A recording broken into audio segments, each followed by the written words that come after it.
Welcome to the Patriot Perspective. Today we're joined by one of our longtime guests, Jay Furman. He is currently he has ran for Congress in the past and currently is running for Congress again. He is one of our favorite congressional candidates, really. But really, why we wanted to bring him on is regarding everything that's going on right now in Venezuela. He's very well versed. He has served in the United States military previously, so he's the right person to ask. But Jay, we want to hear from you why you think you're the most well-versed on this topic of Venezuela, we should be listening to what you have to say in Venezuela, just to start things off.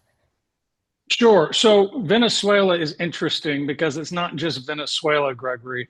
When I returned from active service after 28 years of varied service around the world, I returned to a country that I recognized, but not because it's where I came from. It looked more like places I'd served in all over the place, in some of the worst places, I should say. And that alarmed me to no end. I ran to the border, and after serving on some of those worst borders in the world, it looked more akin, or at least a chapter away from what those places were and what the inevitable impact is on policies that the United States had at the time under the Biden administration that caused those things in those other countries I'd served in. So I said, not on my watch, not in my backyard. I'm from Texas. I retired to Texas and San Antonio, and immediately started working on solutions for our worst part of the border. That's centered around Laredo and really our southern flank of the United States, and had been the staging point, or really the entry point for much of what's coming from places like Venezuela. If they're not directly coming from Venezuela, which they did in masses, Trinidad et al., it was inspired by Venezuela. Certainly, they are a head of a multi-pronged snake that is attacking the United States in a hybrid warfare attack that the Americans really didn't understand. I think we're starting to now understand the multi-pronged, multi-state, non-state attack against our country. Again, tactics I recognized overseas after almost 3 decades serving in our armed forces.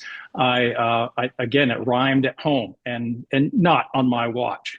I Yeah. began flying on the Texas border in a Black Hawk in the Texas Army National Guard, and then after college at Texas A&M University, went abroad. Large part of my career with the Navy flying, and then as a foreign area officer, that's a guy or a gal that serve in our embassies, represent U.S. interest in those regions, represent those our equities of those regions to our commanders, whether I'm stationed in D.C. or in Africa or Central America or Asia or Europe, and I did much of that.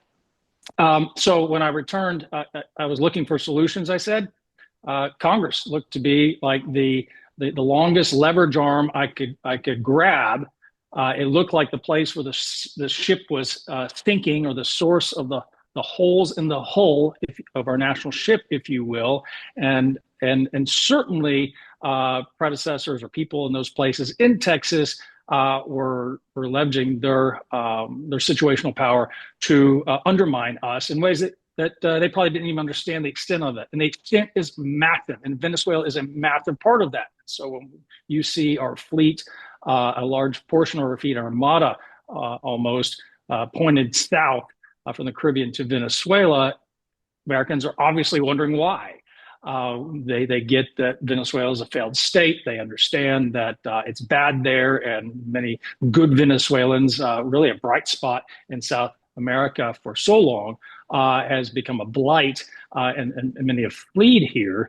But truly, it's become what we call an ungoverned space, but it's governed. It's governed by a cartel narco state leader who calls himself a head of state, and that is, of course, totally illegitimate. It was a rigged election. Remember that piece, because we can come back to it. But they are directly impacting us by sending salvos, if you will, with narco drug traffickers across the water, under the water, through the air, via their other allied enemy states, whether they're open, avowed, or covert, in doing so in cooperation with the Maduro regime. So understanding and coming and approaching my beloved state of Texas with this international intrigue, sort of balance of power, cloak and dagger, and light of day play that happens, has happened for since man has entered on the scene, but now increasingly so that because we're connected.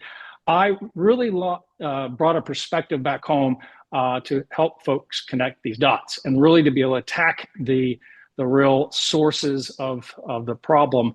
And again, I think we do that from Congress. I think citizens do that from Congress. No more so than through a U.S. representative who represents roughly 800,000 people, give or take the census at the time, and represents their neighbors and brings the sovereigns' grievances and works those out with the other sovereigns, and that is the American people. Of course, what I'm referring to are all sovereigns of the state. In other words, we run the country, Yeah. not the elites at the top. So my point to running for Congress is try to bring some clarity and then voice to those solutions with a real geostrategic perspective, security focused, and Texas being the big domino in the long line of succession of our great states, the United States. If we don't hold the ground here, hold the Alamo, if you will, then all bets are lost for this great American experiment of the republic. So that's really the perspective I lend, and really the service I want to render to the country. I thought I was done, but after whistleblowing the COVID vaccine in the Navy and really being drummed out of the Navy for that at the time, now we're all learning that some of us weren't crazy. I picked up my sword to fight in another way, and continue public service, because now's the time where we all have to. I don't care Yeah. if you're running for Congress or precinct chair. Please do, because we lack for manpower, people putting their money and their manpower where their mouths are. And really, I'm fortunate to have that as a practiced career habit of mine, and feel fortunate and blessed that the Lord's been able to do some work through me, humbly submitting to that. So yeah, that's why I'm here, who I am, and where I come from, and what I'm trying to do now. Currently running for Texas 35. It's a product of the redistricting. They basically chopped off the top half of the district I ran in last time. It's my home address, so I'm going to run where I live because I believe that's what the founders intended. Absolutely, yeah. And let's go back to your description of the threat posed by Venezuela, because this is a major sticking point with many of the American people who have been polled on this question. And many of them claim that the federal government hasn't really in detail articulated the specific reason why they are now taking Yeah. military action against boats in the sea. And quite recently, Trump announcing this no-fly zone over Venezuela, which would include civilian airliners or various planes that are trafficking drugs. So there has to be a really bulletproof case made to the American people. And hopefully, as you've covered before, and you can elaborate on now, what are the specific threats that are targeting American citizens and harming American interests that have to be dealt with in Venezuela? And as you get into this, I think it would also be really prudent to go over the situational aspect of things and Venezuela's military capabilities in relation to the US. Mhm. Sure. Specifically, we have a very a very solid case to make against their tactical threat to us kinetically. And I would say the narco drug trafficking to really chemical warfare elements, that's fentanyl and its cousins, is that's a chemical biological warfare attack directly, physically. That's a tactical threat to us, and that's what the Caribbean Armada, as I referred to it, is trying to choke off and take out. So that's one. The other one is the political attack, and really, since Hugo Chavez really pioneered and helped engineer, quite literally, election engineering. They've perfected that art, and they've had their own internal struggles there, but Maduro certainly holds the keys to that kingdom now. And so they have been a big part of the story of electioneering. And so that is a political threat we face, because what they've done to their own country and many around the world, they have deployed into our country. I'm not an expert in this area, but it is a direct attack to the republic, in the sense that if we can't, if all that is true, and there are very well-founded, documented, very serious people chasing this right now. And again, lending that is all true and their source documents, tell the correct story, which I believe they do, then they are attacking us at our most fundamental level, not in the inner cities of America or the far reaches flyover states where the opioid previous epidemic killed so many. The fentanyl crisis is something that has to be taken seriously, but the political one is just as lethal to this nation. If you undermine our elections or the faith therein, then we really don't have throw out all the Bill of Rights, throw out every freedom you ever enjoyed, throw out just being able to walk to the street safely. So those are the two main vector attacks of those guys. Understand that Maduro and the nation of Venezuela hold some of the wealthiest oil reserves in the world. And that regime has stolen the lion's share of those, and they're using that, to say nothing of the money they make from the drug trade and the other illicit activities that they're involved in, all of which are pointed north. And they use their other, proxy ally nation states and other narco trafficking states to help with this. So they're sort of the ringleader, if you will. They've been a sponsor of, say, like communist Cuba. And those guys, are all tied to our big state actors. So really, you can look at Venezuela as the Hezbollah of the South of America, really, sitting on our southern instead of northern parapet, as they do with Israel, looking just to knife us to death with 1,000 cuts. And really now they're coming with a sledgehammer when it comes to the voting systems. Again, not my expertise, but I certainly do understand our military use and pointing that gun right at their forehead.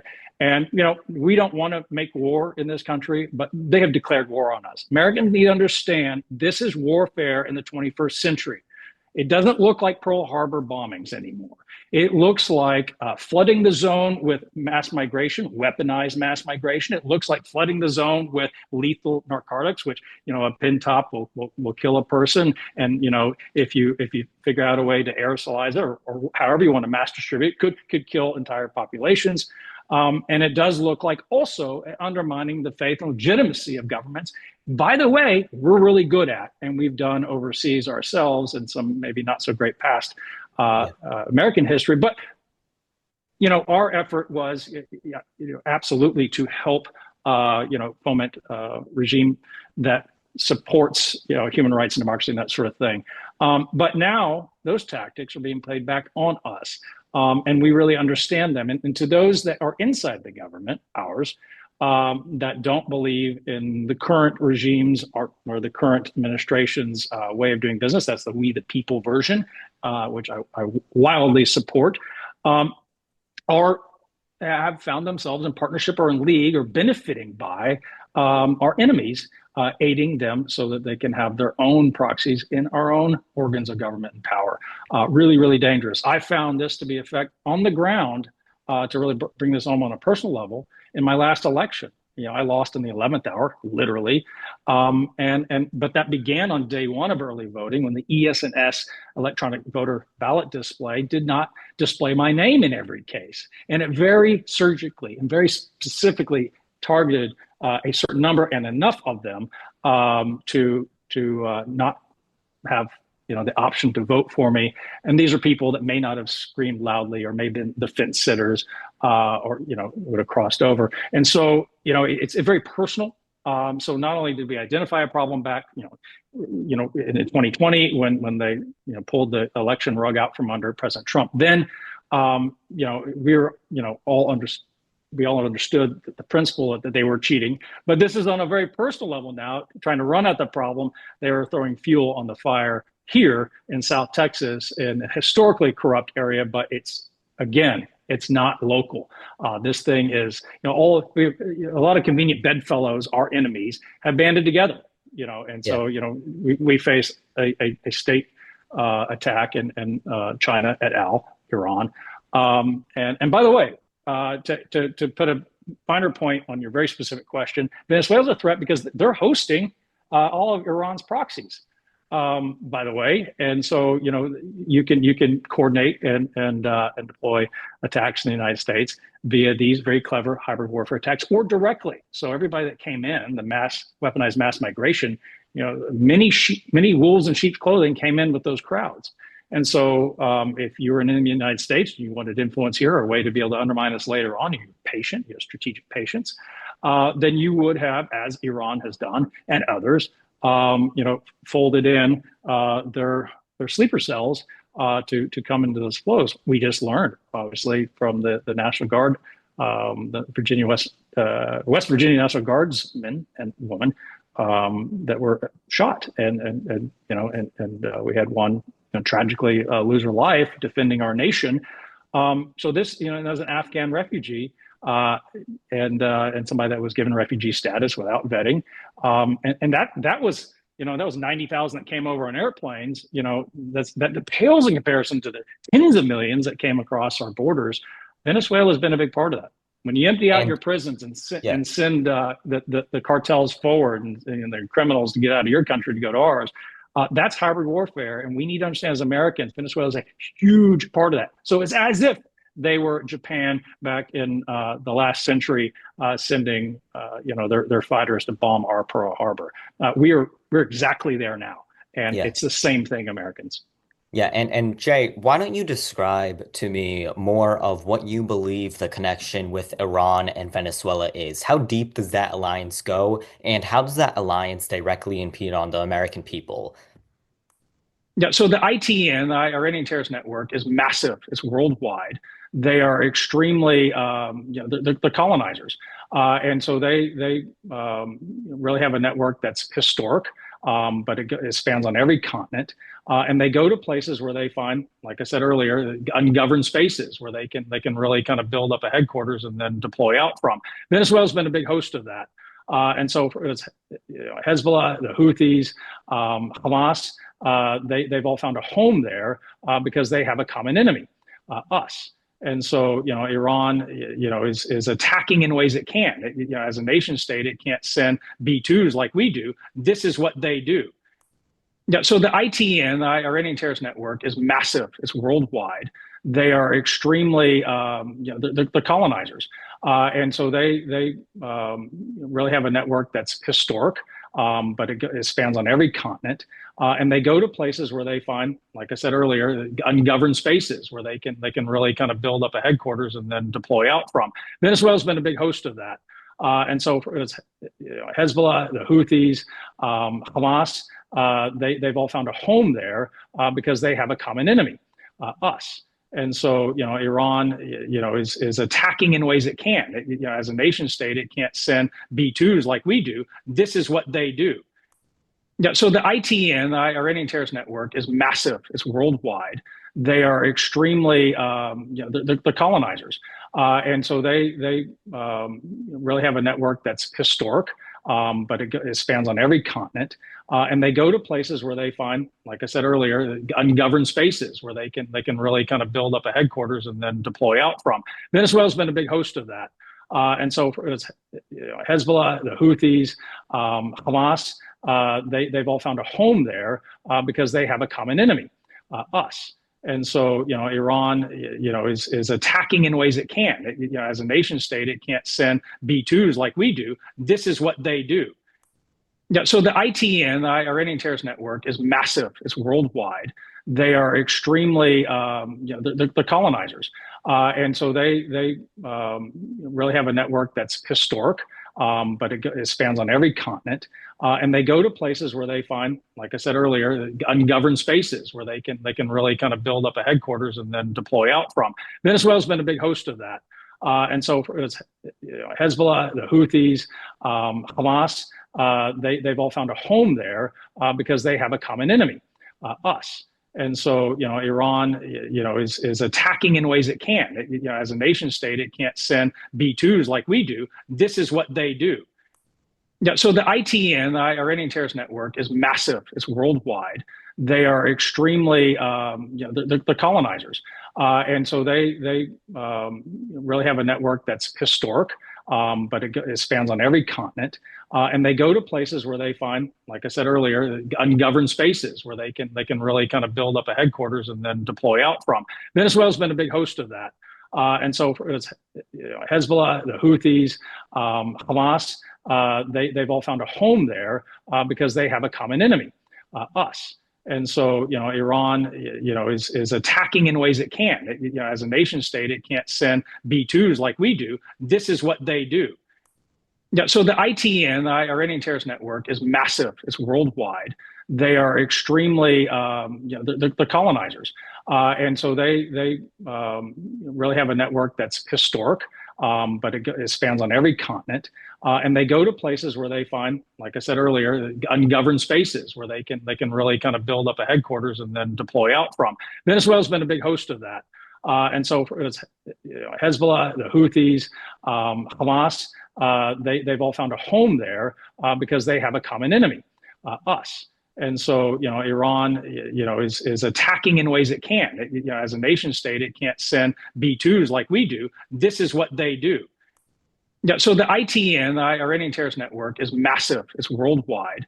They are extremely, they're colonizers, and so they really have a network that's historic, but it spans on every continent, and they go to places where they find, like I said earlier, ungoverned spaces where they can really kind of build up a headquarters and then deploy out from. Venezuela's been a big host of that, and so it's Hezbollah, the Houthis, Hamas. They've all it's pervasive, and the Iranian terror network, is throughout South America, as they are throughout Africa and Indonesia, and East Asia, Indo-East Asia area, and they're absolutely in cohorts with the Cartel del Sol, so which is the kind of the official thuggery of Venezuela. And they work this way. So, whether you're the triad that's working with the Mexican cartels and being really the middlemen to unlatch the United States and really help usher in what's coming out of China, the precursors that are being funneled into Mexico, or, all these things are actually related. They have genetic roots that run throughout. So, it's interesting. Venezuela has what was once really a bright spot in South America. It was kind of the Europe of South America, and really it was not any one particular people. It was all this confluence of people, and really a United States way. They kind of had it all mixed in, and they really had a thriving democracy at one point. But they were attacked and undermined by the kind of a Bolivian mindset of socialism, Marxism, which is what we're experiencing here. So we need to understand Venezuela is an enemy, and it's also it should be a lesson to us and what can happen to a country, and very, very fast. So this is the competitors of the United States around the world would like nothing better than to defeat us, and they do it through ways like Venezuela. And so Venezuela is an existential threat to the United States right now. What we're doing kinetically with our nation's Navy, Marines, and Air Force that are in Coast Guard. Coast Guard's leading the effort. We should note it is Homeland Defense, but this is essential military activity. This is what we have them for. We need to get out of the mindset that they're just over there to do foreign wars that kind of tangentially touch to our interests, and sometimes pretty much do, but it's the Ukraine not. They and certainly parts of the Iraq and Afghanistan conflicts, wars, or the global war on terrorism. There are definitely lots of bad aspects of those, some good. We need to understand that this is what our essential rise d'etat is, the reason for being of our U.S. military. This is why we hire our amazing men and women in uniform to go do this, or recruit them, and then they answer the call and go into protect us. That's what they're doing. Looking at Venezuela, clearing the air zone, as you mentioned, is, if you remember anything from that global war on terror, or other conflicts, before we send missiles in the air, we don't want to do we don't want those to run into each other with civilian folks. So it's a, no kidding, it's a shot across the bow, and it is a cocking of the hammer. So I had the good I have some other experience I can bring in anecdotally on that, but I hope I wound around to answer your question there. Yeah, and really the end of that ties into something that's very important because, of course, you're running for Congress now, and if you're going to represent the 35th congressional district in Texas, then there may come a point where you vote on a war powers resolution or you vote to extend Hmm. it. So this directly ties Yep. into your potential role. So I was wondering, there's a lot of options now that are being laid on the table, and the Trump administration is deliberating upon it, whether it be deploying CIA assets within Venezuela to conduct special operations, to continue with the status quo, which is just strikes on naval assets, or potentially expanding it to a no-fly zone and then targeting things in the air, or starting direct land strikes on land and shipping routes within Venezuela. And that would sort of go into a regime change and go hand in hand. So I was wondering, what would be your line? Like, how far would you be willing to go, and what would you support in Congress when it comes to military or kinetic action against Venezuela? Yeah, great question. Thank you. I mean, And really, the end of that ties into something that's very important because, of course, you're running for Congress now. And if you're going to represent the 35th congressional district in Texas, then there may come a point where you vote on a war powers resolution or you vote to extend hmm it. So this directly ties yep. into your potential role. So I was wondering, there's a lot of options now that are being laid on the table, and the Trump administration is deliberating upon it, whether it be deploying CIA assets within Venezuela to conduct special operations, to continue with the status quo, which is just strikes on naval assets, or potentially expanding it to a no-fly zone and then targeting things in the air, or starting direct land strikes on land and shipping routes within Venezuela. And that would sort of go into a regime change and go hand in hand. So I was wondering, what would be your line? Like, how far would you be willing to go, and what would you support in Congress when it comes to military or kinetic action against Venezuela?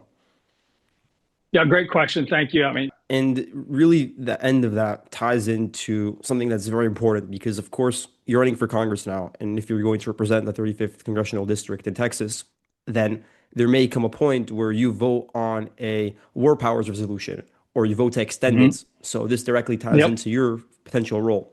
So I was wondering, there's a lot of options now that are being laid on the table, and the Trump administration is deliberating upon it, whether it be deploying CIA assets within Venezuela to conduct special operations, to continue with the status quo, which is just strikes on naval assets, or potentially expanding it to a no-fly zone and then targeting things in the air, or starting direct land strikes on land and shipping routes within Venezuela. And that would sort of go into a regime change and go hand in hand. So I was wondering, what would be your line? Like, how far would you be willing to go, and what would you support in Congress when it comes to military or kinetic action against Venezuela? You know, rubber meets the road.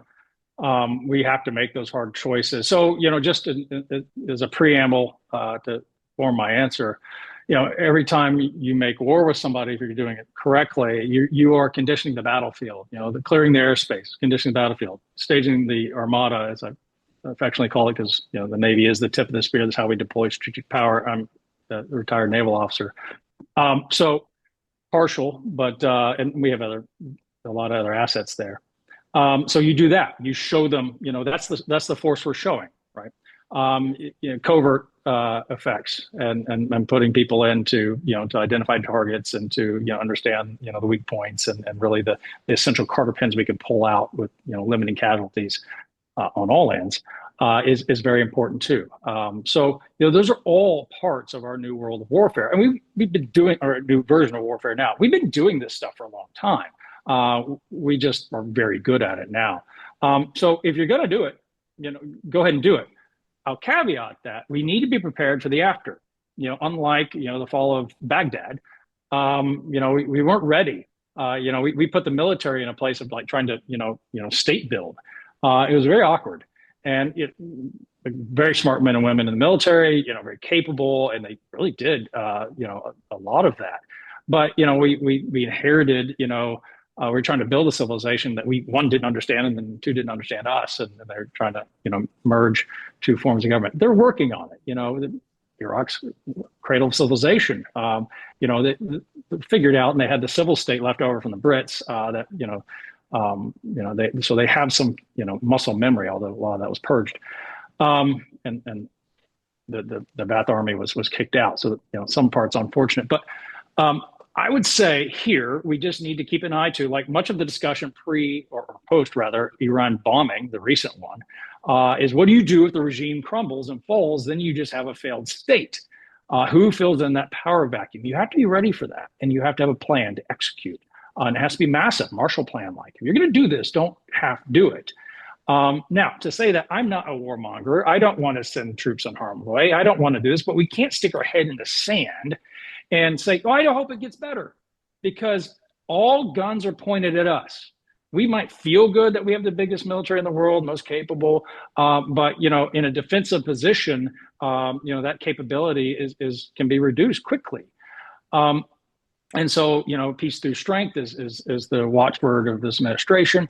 1,000% agree with that. I used to fly a strategic asset that really held the button to our nuclear arsenal.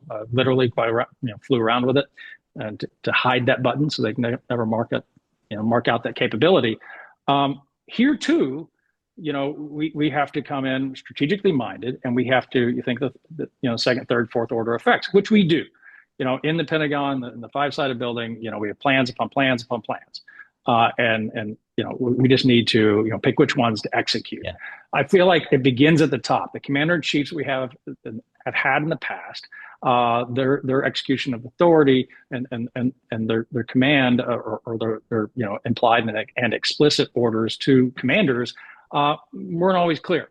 We have one bright spot with Herbert Walker Bush, where George Bush Sr., where he said, go recover Kuwait, kick them out, and then we'll call it a win. You limited strategic and really definable victory milestones are incredibly important here. So you're right. We have to make the case to America, hey, this is the goal. This is why we want to do it. And this is the win.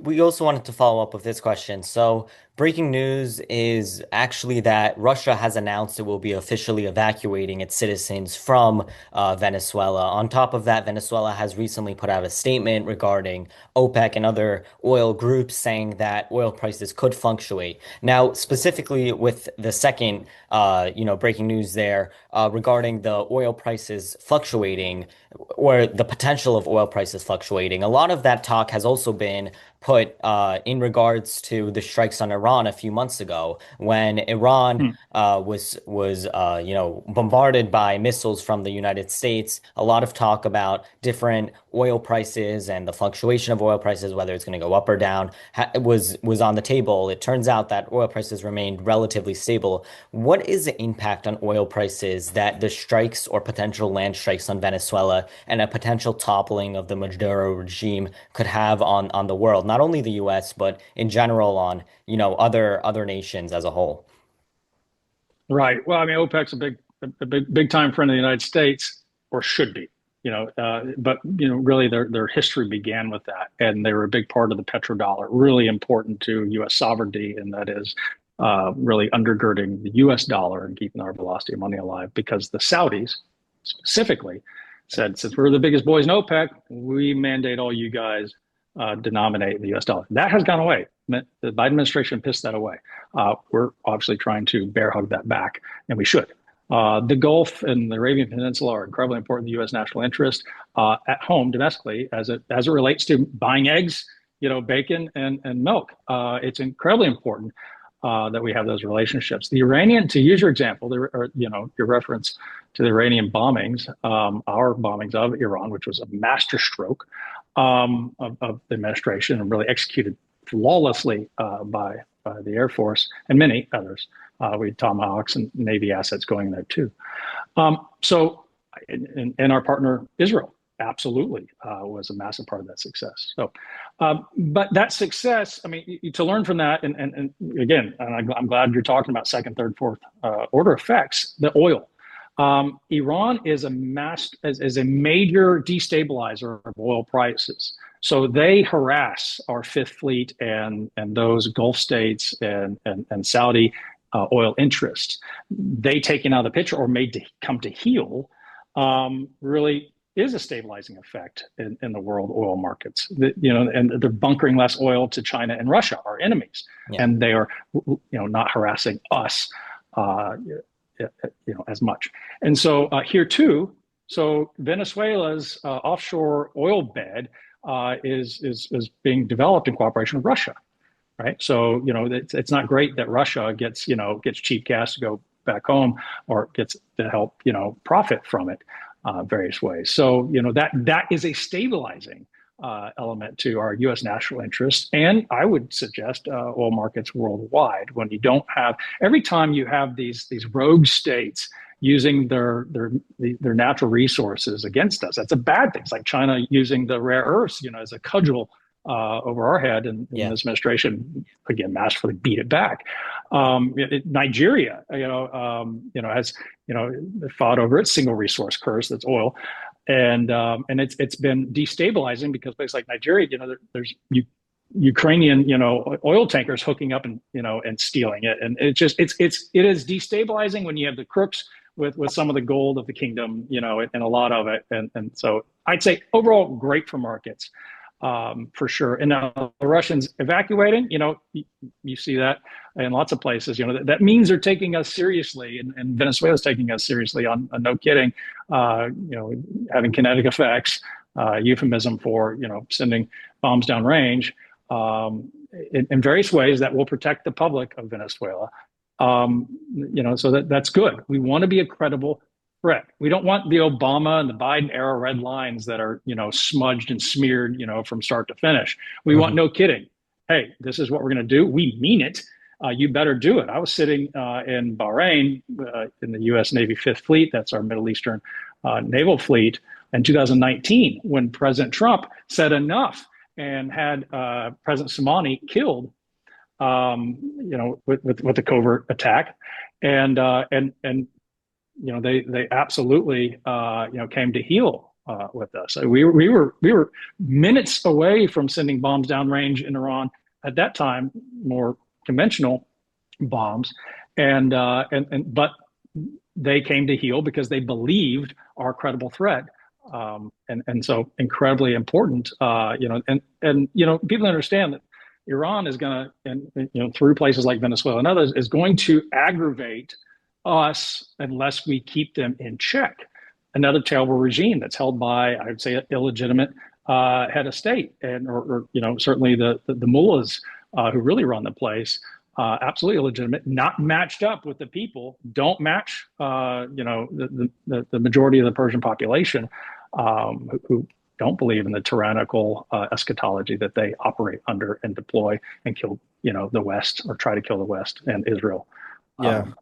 As their objective. So yeah, Venezuela bad, and Russia is paying attention, and that's good. That gives us credibility in our credible threat because it is credible, and also chokes off Venezuela funds and Russian oil and gas funds. Incredibly important. So we're choking them off by knocking out their narco traffic trade north, and we're knocking them out by really kind of constricting them on how much they can pump overboard and enrich the country and infect or attack us.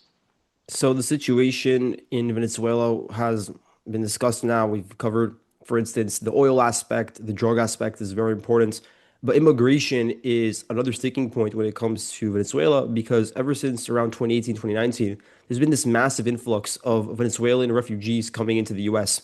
And under Biden, we saw 600,000 Venezuelans receive temporary protected status. And so it's been a ballooning population, and it's not just from Venezuela, but that's really where half of the people with TPS come from. You have various other countries from Latin America, and as we saw and talked about as well, Afghanistan, that's recently been in the headlines, and also Somalia. And so just to tie it into another domestic issue, which is also extremely pertinent right now, what do you view as the solution going forward when it comes to the immigration issue with a lot of these people that are here on humanitarian parole or granted asylum or are on some sort of refugee protected status? What should be the pathway going forward with them as their deadlines Yep. for how long they can legally remain in the US is set to expire within the next couple of years? Yeah. Yeah. No, incredibly important. Let me preface with immigration done correctly is America's secret sauce. We're not a land of one, similar culture. We're a land that are united by our principles and by the Western civilization, so Christianity. But it's really a big tent, and we, have big, wide open arms very often and assimilate populations, and that's really been this our secret sauce of success. I would argue strongly. And we recognized that early on, but we also recognized early on, and that's why we have the immigration laws in the books that we do. If we enforce them, the country work much better. To correctly immigrate people, vet folks, bring the right folks. Have it as a merit-based system. And so, if you're going to add to the United States, become a United States citizen, and if it walks like a duck, talks like a duck, quacks like a duck, we want you to be a duck. We don't want you to come here and be Afghani or Irani or Venezuelan, right? Wherever we're considering you from. So, but right now, that prefaced, our immigration system, in fact, all the immigrants of the last 4 years, the Biden years, have been poison pilled. And it's really sad, right? It's really sad. Not only did we take tens of millions more than we could handle at the time, especially in times of economic and national crisis. Those, as said before, through the Texas border, have been spiked with a lot of bad people. Why? Because they came here unvetted, and we let them in as fast as we can. It was like Disney World, welcoming through the turnstile as fast as we could, but we weren't requiring them to pay, an entrance fee. And oh, by the way, we're paying for them when they arrive. So they're draining the treasury. All that was intentional by the last regime I would support, or certainly people that supported the last regime. And so incredibly deleterious to our own country. We were attacked, we have been attacked in the Biden years in several ways. Weaponized mass migration, as we talked about, was a major one. Those are the kinetic actors, the stormtroopers, if you will, the guys that spiked, people fleeing refugee, and seeking legitimate refugee status. And then we were under economic attack. And also, by the way, a cultural attack inside, because the only way really to kill us the quickest is to disillusion us and future generations of us. So I would say, it's really a practical matter also. So we can't afford everybody right now. We just can't. I mean, we have, $37 trillion of debt. We have a running deficit. We're just now with this Congress, and God bless them, trying to figure out how to balance a budget. But that's hard work. You've got 12 different appropriations bills. It's tough work, and you got to get people agreeing. We have very thin margins that Speaker Johnson has to work with, trying to help that personally. And at the same time, as you well said, we have to make the case to the American people, and rightly we should.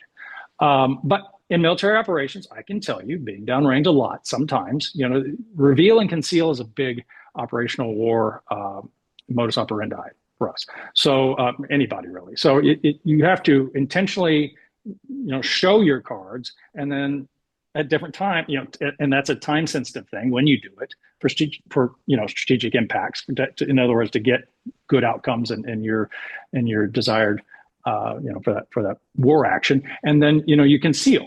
And so when you do, that's really important. And so if the president got on, did a fireside chat with the United States population, said, "Look, here's everything we're going to do, and by the way, here's how we're going to do it, and this is what's why would he wouldn't do that? He's Yeah. very clever. But he does need to have the greater conversation. And I mean, he is, this is the most communicative president we've ever had. So he is having that fireside chat. There's a true social every day, multiple sometimes, that says, hey, this is what's going on. This is what I'm thinking. This is what we're going to do. I mean, it's amazing. I mean, Churchill never had it, so good, or the Britons under Churchill. So I would say us, while and through our representatives need to understand the secretive aspects of this, and then and what is classified, what's not, what preserves our operational advantage and protects American lives doing those operations, and then achieves the strategic effects the quickest and most efficiently. So, I think we're going to. The fact he's clearing the airspace, and the fact that he's put that armada there, and the fact that he's rightly, directed kinetic attacks against the narco traffickers, and I think again, this is not my expertise area, but I strongly agree with at least all the evidence I've seen on the electoral issues that Venezuela sows into our country and around the world, and for the fact that they're colluding with many anti-U.S. states, all of which, justify our actions right now. And I think Americans understanding that, well, Ukraine, really, that's been, a proxy war that we've had, without explanation for far, far too long, other than democracy. It wasn't about democracy. It wasn't about our democracy, certainly. And it certainly wasn't about protecting Europe. And so, but there is a righteous case here.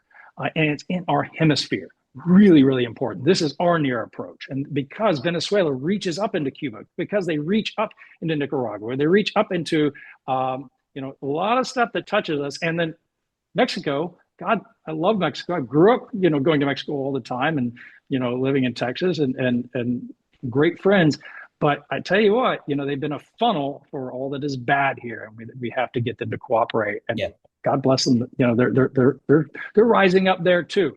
And so, the cartels, the sons or the soul of the world need to pay attention, because this president means business, protecting America first, which protects de facto, those that are in our orbit, and you better Yeah. be over here. Yeah, thank you so much, Jay. I mean, it's always wonderful to have you on, and again, thank you for everything you bring to the table. But as a final question that I wanted to ask you, I mean, what do you see coming from this? I mean, what is going to happen in the next few days? I mean, should we be expecting land strikes in Venezuela? Is there going to be a regime change? Is Maduro going to f flee to, I don't know, Iran? Like, what is going to happen in the next few days regarding Venezuela? Well, let me begin with the poor Venezuelans. This is a people that have been crushed. The it's not voter suppression when you go out and kill your opposition. It's not voter suppression when you have to use your Praetorian Guard to stay in power. And then because all of these things that they're doing, that we've talked about, that are pointed at us, they're pointed internally too. So Mhm. just like in the discussion with Iran, it's really timely that, and about time, that the Venezuelan people stand up and are empowered to take back control of their country and to restore their democracy. And we can help do that if we have to. So if Maduro doesn't come to heel, so he may come to DC, right? So he may start dealing the cards, and this president's masterful at that, at co-opting his enemies. He's worked with Kim Jong Il. He's worked with Xi Jinping. He's worked with Vladimir Putin. I mean, look, these are some of the biggest thugs in the world, but he has a real good way of he's just uncannily smart in putting an arm around him and saying, you know what, I don't like what you're doing, but there's a lot better way to do this, and maybe you should take that option right now before everything goes to hell for you. That is better for everybody. Yes, we'd like to, feel good about it and stock them right in the face and knock them out of power and zero sum game. But that's really not the smartest way to do statecraft. If we can get them to come to our position on the negotiating table, then they do a lot of our work for us. I did a lot of this overseas as a foreign area officer. If you can if they can move their circle into your Venn diagram, and you can work on that, and you can get them to reduce or eliminate what's outside of your circle, awesome. So what will happen? What do we do? Are we going to send troops? Put Marines on the beach? God, I hope we don't have to. Are we capable? Can we do it? Absolutely. It's going to be messy if we do that. It always is. And we have to be committed and resolute if we do. But I think we have tools in our arsenal to preclude that and to save civilian lives if it does come to knocking down buildings. This president could absolutely do that. He pull the trigger, in the next minute.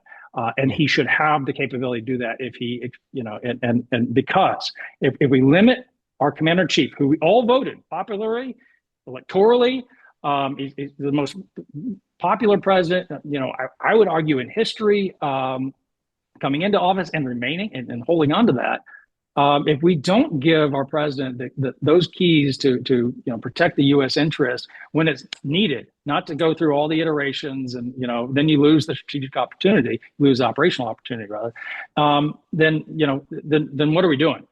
You have to have a commander in chief who is empowered to protect the country, not deliberate like Europe and just go off and do it in oblivion of bureaucracy and forever talking about. So, but use it judiciously. And this president does. This president is a peacemaker. My goodness, he's a peacemaker. He's going around the world trying to solve other people's problems. And by the way, every time he does it, he's increasing the U.S. interest. He's increasing our social, our